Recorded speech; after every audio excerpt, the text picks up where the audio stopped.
Good evening friends. ETA business school में आपका स्वागत करता हूं। हमने एक प्रोग्राम डिजाइन किया है, दी होम मेकर्स अर्निंग। इसमें हम होम मेकर्स को एम्पावर करना चाहते हैं। ये एक प्रीमियम कोर्स है, यूट्यूब के अंदर बिल्कुल फ्री ऑफ कॉस्ट है। 1 से लेकर 60 एपिसोड इसके अंदर होंगे। अभी तक हमने 2 एपिसोड इसके अंदर बनाए हैं। तीसरा एपिसोड है। आइए चलते हैं हम तीसरे एपिसोड में। Episode number 3, risk management. देखिए फ्रेंड्स, जब हम कभी भी कहीं भी इन्वेस्टमेंट हम करते हैं तो उसमें कुछ रिस्क होते हैं। ठीक है, उन रिस्क को हमें समझना चाहिए कि कौन कौन से ऐसे रिस्क हैं जो हमारी इन्वेस्टमेंट करने के बाद हम जो फेस कर सकते हैं। उन रिस्क को अगर हमने प्रॉपर तरीके से मैनेज कर लिया तो हमें उस इन्वेस्टमेंट में हमें ग्रोथ मिल सकती है, अच्छा प्रॉफिट मिल सकता है। रिस्क को मैनेज करना बहुत इंपॉर्टेंट होता है। अब इसमें इंपॉर्टेंट एस्पेक्ट ये है कि जो इन्वेस्टमेंट है, उस इन्वेस्टमेंट के अंदर कितना रिस्क है। रिस्क को हम मैनेज कर सकते हैं, लेकिन कितने रिस्क को हम मैनेज कर सकते हैं, ये इंपॉर्टेंट एस्पेक्ट है। जैसे फॉर एग्जांपल हो गया गैम्बलिंग। ठीक है, गैम्बलिंग। तो गैम्बलिंग के अंदर ऑलमोस्ट 100% रिस्क होता है। ऑलमोस्ट 100% रिस्क होता है। इसका मतलब है कि आपने जो इन्वेस्टमेंट किया वो जाना ही जाना है आपके हाथ से। ठीक है, तो वो एक बहुत हाईली रिस्की इन्वेस्टमेंट होती है। इस तरीके की इन्वेस्टमेंट में हम रिस्क को भी मैनेज नहीं कर पाएंगे। बहुत मुश्किल होता है, असंभव होता है ऐसी जगहों पे रिस्क को मैनेज करना। तो रिस्क को हम उस जगह पे मैनेज करेंगे जहां पर जिस इन्वेस्टमेंट में एक प्रॉपर तरीके का एक सिस्टम होता है, एक प्रोसीजर होता है इन्वेस्टमेंट का। तो आज हम समझेंगे रिस्क मैनेजमेंट और taxes and charges in investment. देखिए फ्रेंड्स, बहुत सारे इन्वेस्टमेंट होते हैं, उसके अंदर टैक्सेस एंड चार्जेस होते हैं। और टैक्सेस एंड चार्जेस भी हमारा रिस्क का एक पार्ट होता है कि हमें कितना टैक्स देना है, कितने चार्जेस हमें देने हैं। तो वो भी एक रिस्क का एक पार्ट होता है। और इम्पॉर्टेंट चीज़ ये है रिस्क के अंदर, जो हमारा कैपिटल है उसके अंदर हमारे लिए कितना रिस्क है। ठीक है, उस कैपिटल में हमें कितना लॉस हो सकता है। ठीक है, तो यहाँ पर रिस्क का मतलब हो गया लॉस। ठीक है, कि लॉस, हम कितना लॉस इसके अंदर ले सकते हैं, कितना हम प्रॉफिट ले सकते हैं। तो ये जो चीज है ये रिस्क है। ठीक है, सब जैसे फॉर एग्जांपल हमने किसी जगह हमने इन्वेस्टमेंट किया 1,000 रुपए का। 1 साल बाद हमें 999 रुपए हमें मिले हैं। तो यहाँ पर हमारा रिस्क क्या था? 1 रुपया हमने लॉस कर दिया इसके अंदर। तो 1 रुपया जो लॉस है वही हमारा रिस्क है। प्लस हमारा जो टाइम है, जो टाइम वैल्यू ऑफ मनी है ना, वो भी हमने लॉस किया। यानी 1 साल हमने वो लॉस किया, समय लॉस किया, प्लस हमने 1% लॉस किया। ठीक है, और जो 1 साल के अंदर जो इन्फ्लेशन का जो रेट बढ़ा होगा, जो हमारा 999 रुपये होगा, उसकी वैल्यू भी कम होती है टाइम के साथ साथ। तो इसमें हमें रिस्क को एनालिसिस करना बहुत जरूरी है किसी भी इन्वेस्टमेंट में। तो टैक्सेस एंड चार्जेस इन्वेस्टमेंट के अंदर देखते हैं। देखिए फ्रेंड्स, अगर हमें कोई भी इन्वेस्टमेंट का ऑप्शन देखना है तो उसके अंदर हमें टैक्सेस और चार्जेस के बारे में हमें पता होना चाहिए कि हमें कितने टैक्स देने हैं, कितने चार्जेस देने हैं, वो चीज़ें आपको पता होनी चाहिए। जैसे फॉर एग्जांपल एफडी है, फिक्स डिपॉजिट कहते हैं इसको। एफडी दो तरीके की होती है, एक तो होती है टैक्सेबल, एक होती है जिसमें टैक्स रिबेट मिलता है। तो जो टैक्स रिबेट वाली होती है उसमें लॉकिंग पीरियड होता है, 3 साल का हो सकता है, 5 साल का, 10 साल का, 15 साल का। तो वो टैक्सेबल, उसमें टैक्स रिबेट मिलता है, तो वो उसकी हम बात नहीं करेंगे। हम बात करेंगे जो एफडी है जिसके अंदर टैक्सेबल टैक्स होता है। तो वो हमारी स्लैब पे भी डिपेंड करता है कि हमारी जो इनकम टैक्स स्लैब है, ठीक है, उसके ऊपर भी डिपेंड करता है। दूसरी बात क्या है कि जो हमारा टीडीएस कटता है, जब 40,000 से ज्यादा अगर साल भर की हमारी इनकम है, जो इंटरेस्ट हमें मिल रहा है 40,000 से ज्यादा, तो 10% का हमारा टीडीएस कटता है। जैसे सपोज मान लीजिए हमारे पास 50,000 रुपये, अगर हमने 50,000 रुपये की इनकम अगर बनाई है, तो 40 माइनस करने के बाद जो 10,000 रुपये होगा उस पर 10% टीडीएस कटेगा, यानी कि 1,000 रुपये हमारा टीडीएस कट जाएगा। ठीक है, अगर किसी का पैन नंबर नहीं है तो 20% टीडीएस कटता है उनका। ठीक है, तो इसका मतलब है कि फिक्स डिपॉजिट के अंदर अगर सपोज 7% अगर हमारा है, तो 7% के हिसाब से हमें, जैसे 1 लाख रुपया सपोज हमने, सॉरी, 10 लाख रुपीज अगर हमने इन्वेस्टमेंट किया, तो 70,000 रुपये, 7% के हिसाब से 70,000 रुपये हमारे पास आते हैं। 70 में से हम 40 माइनस कर देते हैं, जो 30,000 बचते हैं। तो 30,000 में 10% जो होगा, 30,000 का 10% मतलब 3,000 रुपये हो गए। 3,000 रुपये हमारा टीडीएस कट जाएगा। ठीक है फ्रेंड्स, इसके अंदर एक ड्रॉबैक ये है कि अगर हम प्री मैच्योर विड्रॉवल करते हैं, जैसे सपोज आज आपने एफडी की और 1 महीने बाद या 2-3 महीने बाद आप उसको विड्रॉ करना चाह रहे हैं, तो विड्रॉवल चार्जेस होते हैं वो 1% तक के चार्ज होते हैं। इसके अंदर ये एक ड्रॉबैक होता है एफडी का, कि आपने जो अपना पैसा बैंक में आपने जमा किया, अब अपना पैसा आप वापस ले रहे हो तो आपको 1% देना पड़ेगा। ठीक है, ये ड्रॉबैक होता है इसका। उसके बाद है सेविंग अकाउंट का। सेविंग अकाउंट के अंदर 10,000 के इंटरेस्ट के बाद, जो इंटरेस्ट के बाद इसके अंदर आपका टीडीएस कटता है। ठीक है, वो कितना टीडीएस कटता है वो आपकी इनकम स्लैब पे डिपेंड करता है। इसके लिए आप किसी, जिस बैंक में आपका सेविंग अकाउंट है आप वहां पूछ सकते हैं, पूछताछ कर सकते हैं कि इंटरेस्ट अगर 10,000 से ज्यादा होगा तो हमारा कितना टीडीएस इसके अंदर कटेगा। इसके अंदर एक ड्रॉबैक है सेविंग अकाउंट के अंदर, इसमें मिनिमम बैलेंस हमें मेंटेन करना पड़ता है। अगर हमने मिनिमम बैलेंस को मेंटेन नहीं किया तो उसमें बैंक अपने जो चार्जेस होते हैं वो काटना स्टार्ट कर देता है। फ्रेंड्स, उसके बाद आते हैं बॉन्ड्स। बॉन्ड्स में गवर्नमेंट बॉन्ड्स होते हैं, ये फुली टैक्सेबल होता है, ये इनकम टैक्स जो स्लैब होती है उस पर डिपेंड करता है। उसके बाद कॉर्पोरेट बॉन्ड्स होते हैं। कॉर्पोरेट बॉन्ड्स में जो शॉर्ट टर्म गेन होते हैं, ठीक है, शॉर्ट टर्म गेन होता है यानी कि 36 महीने से जो नीचे होता है उसको, क्योंकि कॉर्पोरेट जो बॉन्ड्स होते हैं उसके अंदर 36 महीने का मिनिमम मिनिमम पीरियड होता है, 36 महीने का। यानी कि इससे पहले अगर आपने इसको एग्जिट कर दिया तो शॉर्ट टर्म कैपिटल गेन हो जाता है। शॉर्ट टर्म कैपिटल गेन के अंदर शायद ये 20% के आसपास, 20% या 25%, depends upon the type of a corporate bond. तो वो टैक्स स्लैब के हिसाब से, जो उन्होंने टैक्स स्लैब रखी होती है उसके हिसाब से वो डिडक्ट करते हैं। हो सकता है 30% हो, 25% हो। जो लॉन्ग टर्म कैपिटल गेन होता है इसके अंदर 20% होता है। ठीक है, यदि आपका सपोज 1 लाख का प्रॉफिट हुआ है लॉन्ग टर्म में, तो 20,000 रुपया आपको उसका टीडीएस, सॉरी, उसका टैक्स आपको देना पड़ेगा। ठीक है, इंडेक्सेशन बेनिफिट्स इसके अंदर हो सकते हैं। जैसे 36 महीने के बाद इंडेक्सेशन पीरियड्स हो सकते हैं, कि जैसे सपोज अ, आपने 36 महीने के बाद अपने फंड को आपने निकाला, 36 महीने के बाद अगर आपने अपने फंड को निकाला तो ये लॉन्ग टर्म कैपिटल गेन के अंदर आ जाता है, और इसके अंदर आपका 20% इसके अंदर टैक्स कटता है। ठीक है फ्रेंड्स, 20% इसके अंदर टैक्स कटता है। और इंडेक्सेशन बेनिफिट्स वो होते हैं जो इन्फ्लेशन के हिसाब से आपको बेनिफिट मिलता है, कि जैसे इन्फ्लेशन अगर अ, बढ़ गया है, जो रेट उसका बढ़ता है, जैसे किसी हम प्रॉपर्टी का एग्जांपल ले लेते हैं, तो प्रॉपर्टी के अगर रेट मान लीजिए आगे बढ़ते हैं, 20 साल में जाके प्रॉपर्टी के रेट बढ़ते हैं, तो इंडेक्सेशन जो बेनिफिट्स हैं उसके भी उसके साथ साथ बढ़ते हैं। उसके बाद है 10% इसमें टीडीएस, 10% इंटरेस्ट इसके अंदर अर्न होता है। 10% ऑन इंटरेस्ट अर्न्स, यानी टीडीएस 10% इसमें कटता है। ठीक है, जो भी आपको इंटरेस्ट मिलेगा 10% टीडीएस कटता है इसके अंदर।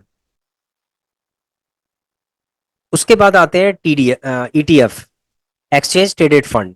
एक्सचेंज ट्रेडेड फंड के अंदर देखिए, एक्सचेंज ट्रेडेड फंड के अंदर एक ईटीएफ होता है, उसमें बहुत सारे स्टॉक्स होते हैं। उनमें से हो सकता है कि कुछ ऐसी कंपनीज है जो डिविडेंड देती हैं, तो डिविडेंड डायरेक्ट क्लाइंट्स को यानी कस्टमर को यानी शेयर होल्डर्स को डायरेक्ट ना देके वो डिविडेंड उसी ईटीएफ के अंदर री इन्वेस्टेड हो जाता है।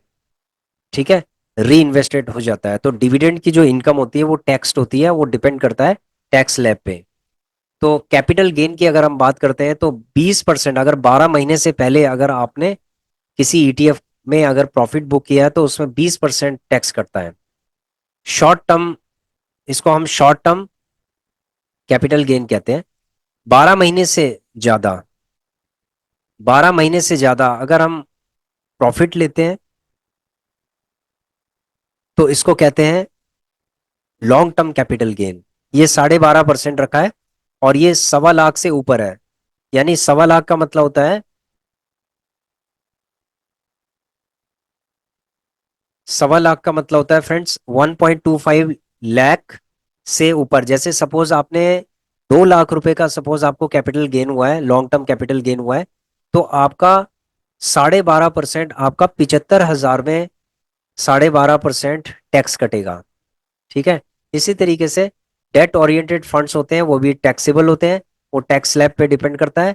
और जो कैपिटल गेन्स होते हैं जैसे 36 महीने का शॉर्ट टर्म, 36 महीने से नीचे शॉर्ट टर्म कैपिटल गेन्स होते हैं, यानी 3 साल का। इसमें मिनिमम 3 साल का एक तरीके का लॉकिंग पीरियड होता है। और उसके बाद 36 महीने से पहले अगर किसी ने इसमें अगर एग्जिट कर दिया है तो उसमें टैक्स स्लैब होती है, उसके अकॉर्डिंग टैक्स देना पड़ता है। उसके बाद लॉन्ग टर्म कैपिटल गेन है जो 36 महीने के बाद है, 20% इसके अंदर टैक्स कटता है। एक्सपेंस रेशो इसके अंदर 0.5 से लेकर 2.5% तक का एक्सपेंस रेशो होता है। ये हमें हमेशा देखना चाहिए कि कौन से ईटीएफ के अंदर कितना एक्सपेंस रेशो है। ठीक है। एनएससी की वेबसाइट पे जब जाएंगे आप तो वहां पर आप देख सकते हैं कि किस ईटीएफ का कितना एक्सपेंस रेशो है। जिस ईटीएफ का एक्सपेंस रेशो ज्यादा होता है तो इसका मतलब है कि वो ईटीएफ आपके लिए कॉस्टली होगा। नेशनल सेविंग सर्टिफिकेट्स, इसके अंदर फ्रेंड्स ऐसा होता है कि जो इंटरेस्ट इनकम होती है वो कंपाउंडली एनुअली री इन्वेस्टेड हो जाती है। इसके अंदर वो भी टैक्सेबल होती है, लेकिन इसके अंदर एक बेनिफिट मिलता है सेक्शन 80C का, यानी कि 1.5 लाख रुपए तक का एनुअली आपको टैक्स रिबेट मिल जाती है। इसके अंदर डिडक्शन होता है, एलिजिबल डिडक्शन अंडर डिडक्शन हो जाता है इसके अंदर। सपोज मान ली जाए कि आपकी 5 लाख रुपए, 7 लाख रुपए सपोज आपका टैक्सेबल इनकम बन रहा है। सपोज अगर आपने 1.5 लाख रुपए अगर डिडक्शन करवा दिया अगर अपना 1.5 लाख रुपए, तो इसका मतलब है कि 7 में से 1 या 6, 6 में से 50,000 गए 5.5, यानी कि 5.5 लाख रुपए पे आपका जो टैक्स होगा वो कैलकुलेट होगा 5.5, और जो 5.5 लाख पे जब टैक्स कैलकुलेशन होगा तो वो जीरो आएगा। इसका मतलब है कि आपको डिडक्शन के बाद आपका जो टैक्स है टैक्स सेविंग हो गया आपका। तो टैक्स सेविंग में ये हेल्प करते हैं। इसका मैच्योरिटी पीरियड पे ही ये टैक्स फ्री हो सकते हैं। अगर आपने पहले इसको विड्रॉ कर लिया तो उसके लिए जो चार्जेस होते हैं, शायद इसके अंदर मैच्योरिटी से पहले अगर आपने एग्जिट किया तो उसके अंदर भी कुछ चार्जेस होते हैं। लाइफ इंश्योरेंस प्रीमियम पेड, इसके अंदर भी आपका जिस तरीके से आपका एनएससी नेशनल सेविंग सर्टिफिकेट्स के अंदर होता है उसी तरीके से लाइफ इंश्योरेंस के अंदर होता है। इसके अंदर भी 1.5 लाख रुपए एनुअली आपका डिडक्शन होता है अंडर सेक्शन 80C। और इसका मैच्योरिटी पीरियड तक इसका टैक्स फ्री होता है अंडर सेक्शन 10D। ठीक है। तो अगर ये प्रीमियम से provided the premium does not exit 10% of the sum assured, अगर प्रीमियम 10% जो सम एश्योर्ड से ज्यादा नहीं होना चाहिए, नहीं तो उस पर टैक्स कटता है। ठीक है फ्रेंड्स। इसमें एक ड्रॉबैक है फ्रेंड्स, देखो ये टैक्स फ्री तो होता है इंश्योरेंस, लेकिन इसके अंदर प्रॉज एंड कॉन्स भी होता है। इसमें कॉन्स ये है, प्रॉस तो ये है कि इसके अंदर ये टैक्स फ्री हो गया, आप बहुत सारी टैक्स को बचा सकते हैं उसके अंदर। लेकिन यहां पर इश्यूज ये हैं, जो कॉन्स हैं इसके, सरेंडर चार्जेस। यदि आपकी पॉलिसी प्री मैच्योर आप सरेंडर कर रहे हैं तो सरेंडर चार्जेस इसके अंदर लगते हैं। डिपेंड करता है कि कौन सी इंश्योरेंस, किस कंपनी का आपने इंश्योरेंस लिया है, ये डिपेंड करता है उसके ऊपर। सर्विस चार्जेस करते हैं, यदि आपकी पॉलिसी, आप पॉलिसी प्रोवाइडर है और आपने पॉलिसी करवाई है तो उसके अंदर जो सर्विस चार्जेस है वो भी कटते हैं। वो डिपेंड करता है कि किस कंपनी का आपके पास इंश्योरेंस है। फ्रेंड्स यहाँ पर जनरली क्या होता है कि जो इनकम होती है एफडी से हो, बॉन्ड से हो, सेविंग अकाउंट से हो, सारी टैक्सेबल होती है। चाहे ईटीएफ से हो वो भी टैक्सेबल होती है। ठीक है। तो यहाँ पर जो एफडी, बॉन्ड्स और सेविंग अकाउंट्स में जो टैक्सेबल जो टैक्स लगेगा वो टैक्स स्लैब के अकॉर्डिंग होगा। वो आप अपने बैंक जहाँ पर भी आपने एफडी कराई है, बॉन्ड्स कराए या सेविंग कराया है, उनके पास एक टैक्स स्लैब होती है। आप उस टैक्स स्लैब को आप देखिए, उसके अकॉर्डिंग ही आपका टैक्स डिडक्ट होगा। अगर हम ईटीएफ की बात करें या म्यूचुअल फंड की बात करें तो इसके अंदर देखो, शॉर्ट टर्म सिंपल है कि शॉर्ट टर्म कैपिटल गेन पर 20% 20% टैक्स कटेगा, और लॉन्ग टर्म कैपिटल गेन पे 12.5% का आपका टैक्स कटेगा। ठीक है। उसके बाद म्यूचुअल फंड हो गए, ईटीएफ हो गए, इसमें कुछ एक्सपेंस रेशियोज होते हैं। वो आप इनकी वेबसाइट्स पे देख सकते हैं कि किस म्यूचुअल फंड का कितना एक्सपेंस रेशियो है, किस ईटीएफ का कितना एक्सपेंस रेशियो है, ब्रोकरेज फीस कितनी है। अगर आप किसी ब्रोकर के थ्रू इसको ले रहे हैं तो ब्रोकरेज फीस भी होगी उसकी, आप उसको भी चेक कर सकते हैं। एसटीटी चार्जेस होते हैं इसके अंदर, आप देख सकते हैं कि एसटीटी चार्जेस कितने कट रहे हैं। तो इस तरीके से ये इसके अंदर भी एक्सपेंसेस इंक्लूड होते हैं। और आपको ये हमेशा देखना चाहिए, किसी भी इन्वेस्टमेंट को करने से पहले आपको उसमें देखना चाहिए कि कितने टैक्सेस और कितने टैक्सेस एंड चार्जेस इसके अंदर आपको देने पड़ेंगे। क्योंकि बाद में देखो, बाद में इन्वेस्टमेंट करने के बाद अगर आप बाद में एनालिसिस करोगे, यानी पोस्ट इन्वेस्टमेंट अगर एनालिसिस करोगे, तो बाद में फिर आपको पछताना पड़ेगा। तो इसीलिए फ्रेंड्स ऐसा है, इन्वेस्टमेंट करने से पहले यानी कि प्री एनालिसिस बहुत जरूरी है, प्री इन्वेस्टमेंट एनालिसिस बहुत जरूरी है। क्योंकि पोस्ट इन्वेस्टमेंट एनालिसिस आप करेंगे और फिर आप सेटिस्फाइड नहीं होंगे तो उसको प्री मैच्योरिटी पे आपको एग्जिट करना पड़ेगा, या करेंगे आप। उसके बाद आपको फिर या तो सरेंडर चार्जेस हो गए, एक्स्ट्रा चार्जेस जो भी चार्जेस होंगे आपके, एग्जिट चार्जेस होंगे, वो आपको बेयर करना पड़ेगा। And you will not be satisfied with the investment. फिर उसके बाद आप उस इन्वेस्टमेंट पे आप उसमें सेटिस्फाइड नहीं हो पाएंगे। तो इसीलिए फ्रेंड्स ऐसा है कि किसी भी इन्वेस्टमेंट को करने से पहले आप उसके अंदर सबसे पहले आपको देखना है कि टैक्सेस एंड चार्जेस कितना कितना कट रहा है। तो इसके लिए आप उनकी वेबसाइट्स पे भी जा सकते हैं। अगर आप ईटीएफ के बारे में जानना चाहते हैं कि टैक्सेस एंड चार्जेस कितने हैं, इसमें एक्सपेंस रेशियो कितने हैं, तो एनएससी की वेबसाइट पे भी जा सकते हैं एक्सपेंस रेशियो के लिए। और एसटीटी चार्जेस और ब्रोकरेज चार्जेस, ये सारे चार्जेस आपको आ, जो आपका डीमेट अकाउंट है उसके अंदर भी आप देख सकते हैं। सपोज ये जैसे मॉन है, मॉन 100 है। सपोज मैं मॉन 100 की 100 क्वांटिटी लेता हूं तो मेरे को कितना चार्जेस देना पड़ेगा। तो फ्रेंड्स आप जैसे यहाँ पर जाएंगे, मैं जीरोधा के प्लेटफॉर्म पे हूँ, तो आप देखेंगे कि इसके अंदर चार्जेस यहाँ पर आ जाते हैं। ठीक है, बहुत ही ट्रांसपेरेंसी है इसके अंदर। देखो, जीरोधा ब्रोकरेज चार्जेस नहीं लेता, 00 है। सेबी टर्नओवर टर्नओवर फीस होती है जो कि 0.02 है। ठीक है, यानी 2 पैसे के आसपास है, 2 पैसे है। एक्सचेंज टर्नओवर फीस होती है, जैसे NSC BSc exchange turnover fees होती है इनकी, तो ये हो गई आपकी 50 पैसे। स्टैम्प ड्यूटी होती है 2 रुपए। ठीक है, ये भी गवर्नमेंट फीस है। ट्रांसैक्शन यानी एसटीटी जिसको कहते हैं, ट्रांसैक्शन टैक्स इसको कहते हैं, चार्जेस कह लो, टैक्स कह लो, ये आपकी 15 रुपए 21 पैसे सबसे ज्यादा ये है आपकी इनमें से। ठीक है, सबसे ज्यादा। उसके बाद इस पे जीएसटी लगता है, 9 पैसे का जीएसटी हो गया। तो टोटल आपका हो गया 17 रुपए 82 पैसे आपको देने पड़ेंगे अगर आप ये 100 क्वांटिटी आप लेते हैं। ठीक है फ्रेंड्स, तो ये सारी ट्रांसपेरेंट होती है, इसके अंदर आप जान सकते हैं कि जब भी कोई आप पीटीएफ लेते हैं तो आपके कितने टोटल चार्जेस एंड टैक्सेस कितने आपके कटते हैं। तो ये जो आपका डीमेट अकाउंट है, ठीक है, प्रत्येक डीमेट अकाउंट में अलग अलग तरीका होता है बताने का, तो आप एक्सप्लोर कर सकते हैं, नेविगेट कर सकते हैं अपने डीमेट अकाउंट के अंदर कि कितने कितने चार्जेस आप कितनी कितनी अमाउंट को बाय करने पे आपको देना पड़ रहा है।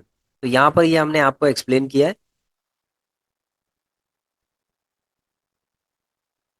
ठीक है फ्रेंड्स, तो यहाँ पर मैंने आपको बताया कि ईटीएफ लेते समय आपको कितने कितने चार्जेस देने पड़ेंगे।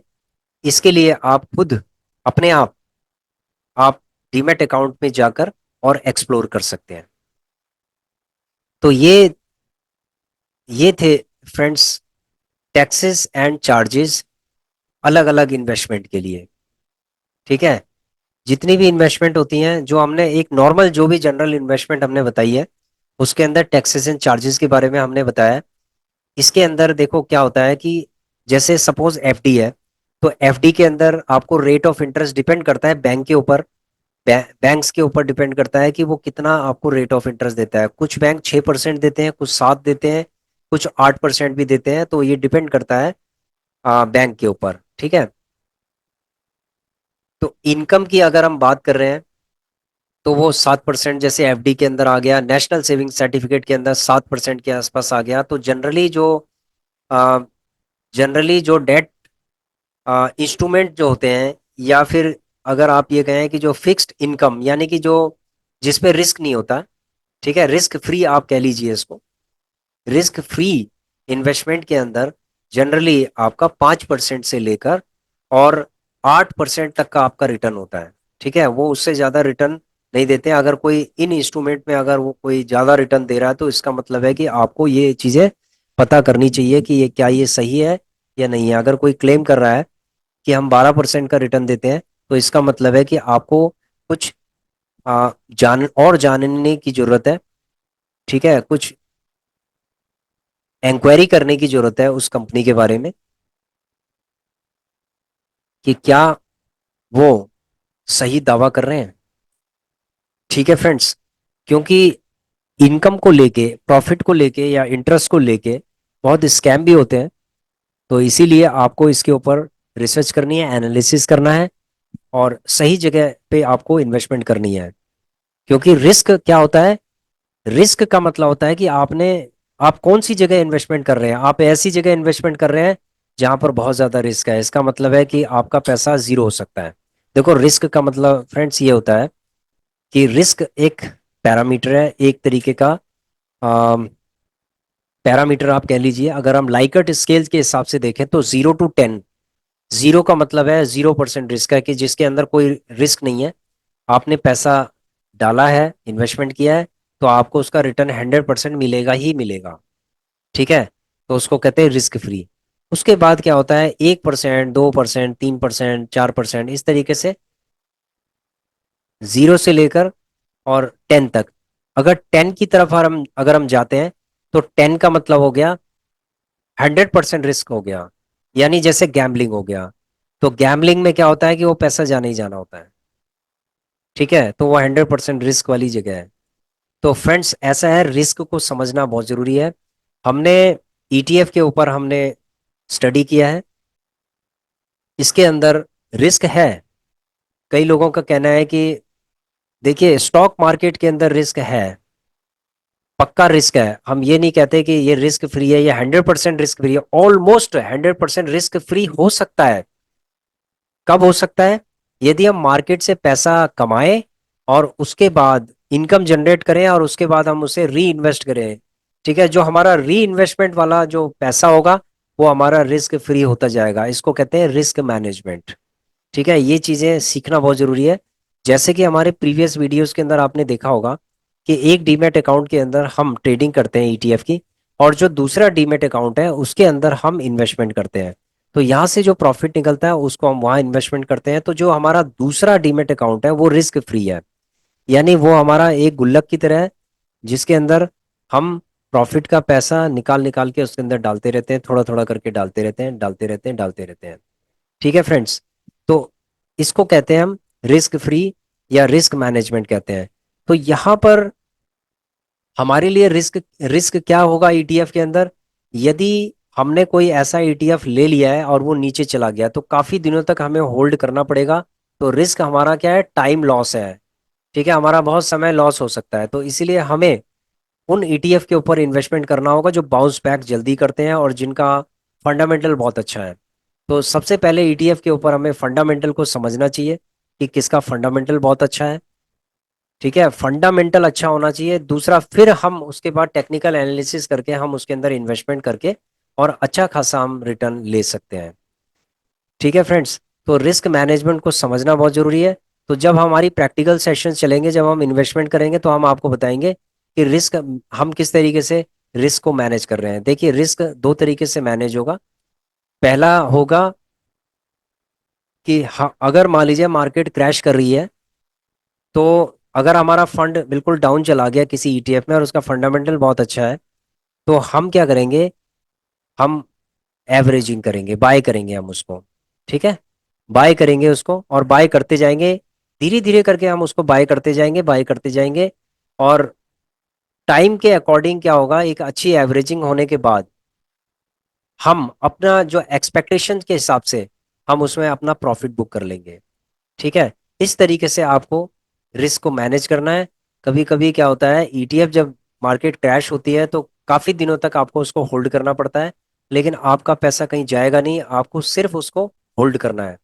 फ्रेंड्स, देखो ऐसा है कि एफएनओ यानी फ्यूचर एंड ऑप्शंस के अंदर आपका पैसा जो लगाया हुआ पैसा है वो जीरो हो सकता है, लेकिन ईटीएफ के अंदर लगाया हुआ पैसा आपका जीरो नहीं हो सकता। ठीक है, ये बहुत ही कम चांस होते हैं, यानी कि बहुत बहुत कम चांस होते हैं कि इसके अंदर कोई रिस्क हो। अभी तक हमने 3 साढ़े 3 साल तक हमने ईटीएफ पे काम किया है और हमने रिस्क को भी मैनेज किया है। और हमने दो पोर्टफोलियो, दो डीमेट अकाउंट के अंदर दो पोर्टफोलियो हमने डेवलप किए हैं, एक ट्रेडिंग के लिए है, एक हमारा लॉन्ग टर्म के लिए। लॉन्ग टर्म में हम सिर्फ बाय करते रहते हैं, इस तरीके से हम इसके अंदर मैनेज करते हैं। तो यहाँ पर फ्रेंड्स, हम हमारा मेन पर्पस ये है कि होम मेकर्स को हमें ये बताना है कि इसके अंदर रिस्क तो होता है लेकिन ईटीएफ के अंदर, लेकिन उसको आप मैनेज कर सकते हो।